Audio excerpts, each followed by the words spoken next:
Salam Sobat Muda, hari ini kita akan bahas walk in the spirit atau berjalan dipimpin oleh Roh Kudus. Kesibukan atau rutinitas kita itu membuat kita kadang terjebak ya, kehabisan tenaga dan kita hanya melakukan rutinitas tanpa tujuan. Kita hanya bekerja tapi sebenarnya kita sedang burn out atau kehabisan energi. Nah, kita butuh Roh Kudus yang beri kekuatan kepada kita. Karena hanya Roh Kuduslah yang beri kekuatan di saat kita lemah.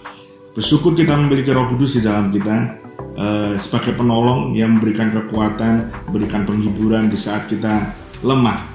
Dan Roh Kuduslah yang memampukan untuk kita berjalan dalam kehidupan kita.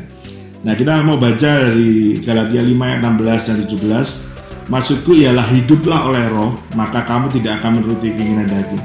Ketika kita hidup di dalam Roh, maka kita tidak akan menuruti keinginan daging. Sebab keinginan daging berlawanan dengan keinginan Roh, dan keinginan Roh berlawanan dengan keinginan daging. Karena keduanya bertentangan. Sehingga, ini yang perlu kita garis bawahi, kamu setiap kali tidak melakukan apa yang kamu kehendaki. Jadi, hidup dipimpin Roh Allah adalah melakukan apa yang tidak kita kehendaki. Ya, saya sering berikan contoh bahwa ketika kita mau ke gereja, ada keinginan kan, Minggu adalah harinya kita beristirahat. Tapi ketika sebelum pandemi ini kita datang pagi-pagi ke gereja untuk beribadah, kita mandi dan segala macamnya, kita sebenarnya sedang melakukan apa yang tidak kita kehendaki.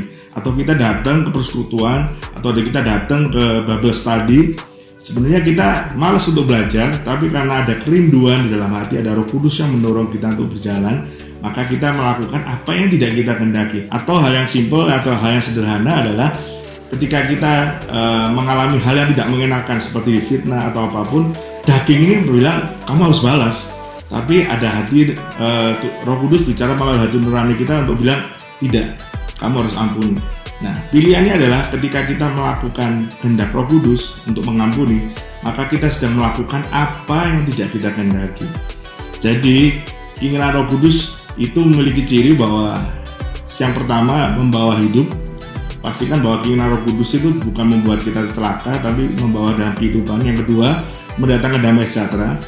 Jadi pastikan ketika kita mendapatkan firman atau apapun, kita percaya bahwa Roh Kudus itu membawa damai sejahtera. Kalau ada suara-suara yang kita dengar tidak membawa damai sejahtera, berarti itu bukan dari Roh Kudus.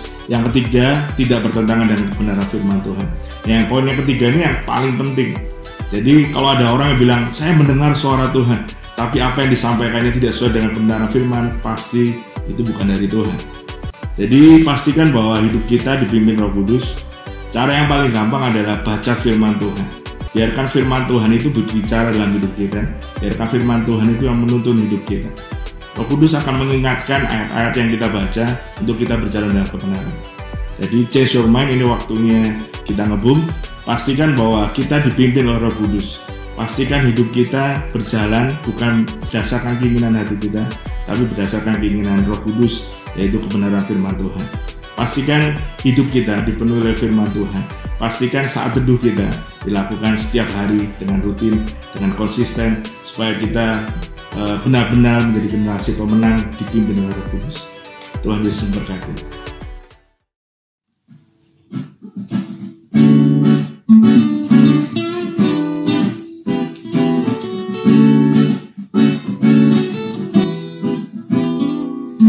Generasi pemenang hadapi tantangan, bukan oleh kuat gagahku, namun karena Roh-Mu dalamku. Kenakan sekap senjata Allah, hadapi musuh, hancurkan kegelapan. Berdiri untuk negeri ini, nyatakan kuasanya. Dia Yesus, Allah perkasa, Raja segala raja.